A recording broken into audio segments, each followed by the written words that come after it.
नमस्कार साथियों, मैं जाहिद खान एक बार फिर आपका हार्दिक स्वागत करता हूं आपके अपने YouTube चैनल ईडा प्लॉट्स रीसेल में। एक बार मैं फिर हाजिर हूं एक नई वीडियो के साथ। आज हम बात करने वाले हैं यमुना अथॉरिटी के 2009 से 2024 तक के डेवलपमेंट को लेकर और क्या प्रोग्रेस यमुना अथॉरिटी की तरफ से आपको देखने को मिली, क्या अलॉटियों को फायदे मिले, क्या यमुना अथॉरिटी की तरफ से क्या अलॉटियों को क्या क्या मुश्किलों का सामना करना पड़ा। यानी कि जिनको प्लॉट्स अभी तक नहीं मिले उनके बारे में भी बात करेंगे और जिनको मिल चुके हैं उनके बारे में भी बात करेंगे, क्योंकि लोगों का सपना होता है पूरी एक जमा पूंजी कहीं लगाना हर किसी की बस की बात नहीं होती। और लोगों ने अपने घर का सपना देखा था 2009 में और यमुना अथॉरिटी ने उनको ये सपना दिखाया था। तो आइए लेके चलते हैं आपको 2009-2008 के आसपास यानी कि बात करेंगे। अभी जब 2008 में यमुना अथॉरिटी बनने जा रही थी, यानी कि पहले ग्रेटर नोएडा और नोएडा अथॉरिटी ही थी उस टाइम, और जिस टाइम यमुना अथॉरिटी ने एक मूव करने की सोची, यानी कि एक नई अथॉरिटी बनाने की सोची। गौतम बुद्ध नगर में एक नई अथॉरिटी बनने जा रही थी 2008 के आसपास। तो यमुना अथॉरिटी का पहला जो स्टेप होना चाहिए था, यानी कि मैं ज्यादा आपका टाइम ना लेते हुए एक बात सटीक तरीके से एक बात कहूंगा कि अगर उनका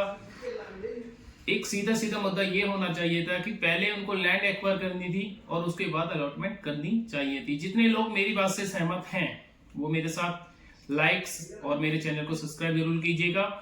क्योंकि जो 2009 में 21,000 के आसपास प्लॉट्स यमुना अथॉरिटी ने अलॉट किए थे उनमें से अगर बात की जाए तो 30 से 35% या कह सकते हैं 40% के आसपास ही लोगों को अभी प्लॉट मिल पाए, मौके पे लगे हुए हैं। और कुछ प्लॉट्स ऐसे हैं जो 50-50 का रेशो कह सकते हैं कि वो 50% अभी तक 2024 यानी कि 2009 से और 2024 के तक तकरीबन 15 से 16 साल हो गए, लोगों को अभी उनका प्लॉट मौके पे देखने को अभी भी नहीं मिल पा रहा है। इसका क्या कारण है कि इसके बारे में भी हम बात करेंगे, क्योंकि यमुना अथॉरिटी ने पेमेंट तो उस टाइम ही सभी से ले ली और सभी अभी भी इंस्टॉलमेंट में किसी ने दी और किसी के अभी भी ड्यूज बाकी हैं, जो लोग अभी भी ट्रांसफर और अभी भी सेल करने आते हैं। क्योंकि 2009 में जब यमुना अथॉरिटी ने अलॉटमेंट निकाली थी तो उनको पोजीशन देने की जो गारंटी थी 2012 के आसपास उनको पोजीशन देना था। यमुना अथॉरिटी ने उनको पोजीशन ना दे पाई, क्योंकि उनको सभी को पता है कि एक भट्टा पार्षद किसान जो होते, क्योंकि देखो हमेशा सभी की उम्मीदें होती है कि भाई मेरी लैंड है, मैं देना चाह रहा हूं या नहीं चाह रहा हूं। उनमें किसानों का कोई दोष नहीं था, क्योंकि किसान से पहले अगर यमुना अथॉरिटी एग्रीमेंट पहले या उनको पहले बताती कि हम आपकी लैंड एक्वायर करने वाले हैं, एक्वायर करने के बाद वहां अलॉटमेंट की जाती, तो आज जो 15 से 16 साल का टाइम लगा वो हो सकता है उस टाइम नहीं लगता। क्योंकि अगर लैंड पहले एक्वायर हो जाती उसके बाद यमुना अथॉरिटी अलॉटमेंट करती तो बहुत बड़ा फायदा मिलता अलॉटियों को, क्योंकि जो अभी तक यमुना अथॉरिटी में आपको थोड़ा सा जंगल देखने को मिलता है वो उस टाइम हो सकता था कि काश उस टाइम ना मिलता। क्योंकि चीजें इंफ्रास्ट्रक्चर पे अगर यमुना अथॉरिटी ध्यान देती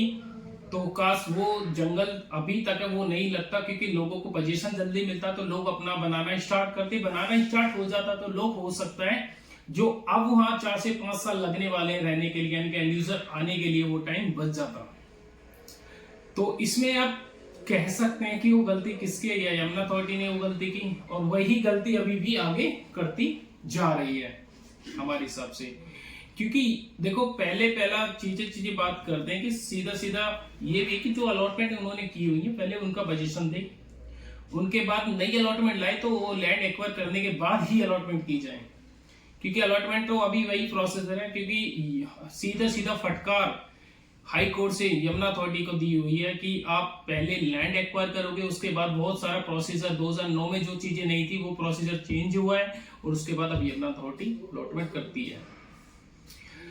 तो जो लोगों को अभी तक प्लॉट नहीं दे पाई, तो मैं तो चाहूंगा कि उन्हीं पे यमुना अथॉरिटी ध्यान दे, क्योंकि उनको जो जिन्होंने सपना देखा था अपना घर बनाने का, उनका सपना अभी भी सपना है। क्योंकि रेट डिपेंड करते हैं कि भाई इंफ्रास्ट्रक्चर या डेवलपमेंट क्या हो रहा है, क्या चीजें वहां चल रही हैं। क्योंकि जैसा कि सभी को पता था कि यमुना अथॉरिटी ने जो अलॉटमेंट की थी वो तकरीबन जो यमुना अथॉरिटी ने इंडस्ट्रियल, इंस्टीट्यूशनल, कॉमर्शियल और रेजिडेंशियल के लिए जो लैंड अलॉटमेंट की है उसका अगर साइज की बात की जाए तो 25,000 हेक्टेयर के आसपास यमुना अथॉरिटी ने अलॉटमेंट अभी कर चुकी है, यानी कि इतना बड़ा साइज जो सेक्टर 18, 20 और आपका सेक्टर 17, 16 का, और उसमें आपका सेक्टर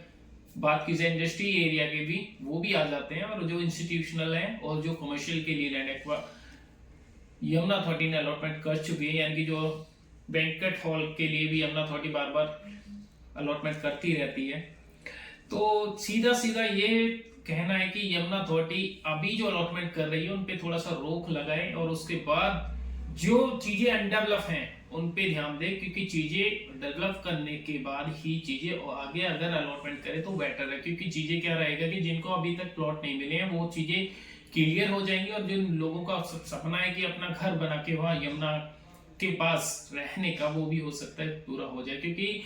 2009 से 2024 तक आते आते बहुत से लोगों का सपना टूटता हुआ भी नजर आया है, क्योंकि हमने अपने आप से देखा है कि लोग सपना देखते देखते वहां से प्लॉट ही सेल आउट करके निकल गए। क्योंकि जो 2009 में जब अलॉटमेंट यमुना अथॉरिटी ने की थी तो एक क्राइटेरिया था कि 2012 तक उनको पोजीशन देना था। 2012 में यमुना अथॉरिटी उनको पोजीशन नहीं दे पाई, तो जो अलॉटी थे जिन्होंने प्लॉट अप्लाई किया था वो सारे मिलकर कोर्ट चले गए। तो कोर्ट से इनको यानी कि कह सकते हैं कि इनको एक अच्छा आसान तरीका यमुना कोर्ट ने इनको दिया, और यमुना अथॉरिटी ने इनका जो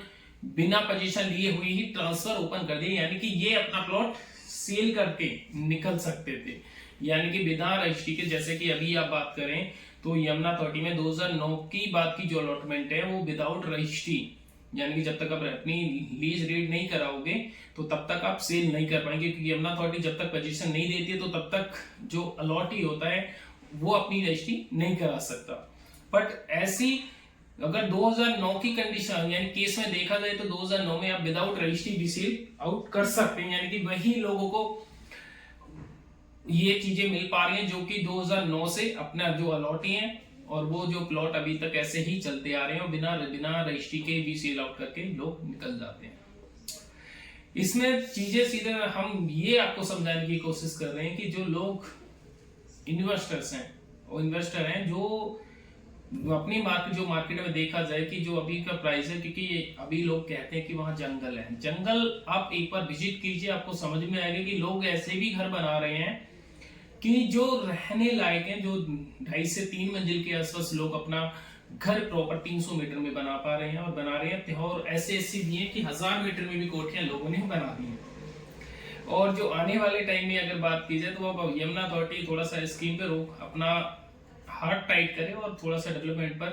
ध्यान दे। क्योंकि एक हाल ही में एनडीटीवी को जो कि अरुणवीर सिंह है जो कि अथॉरिटी के सीईओ हैं, उन्होंने कहा एनडीटीवी को एक हाल ही में एक बयान जारी किया था कि देते हुए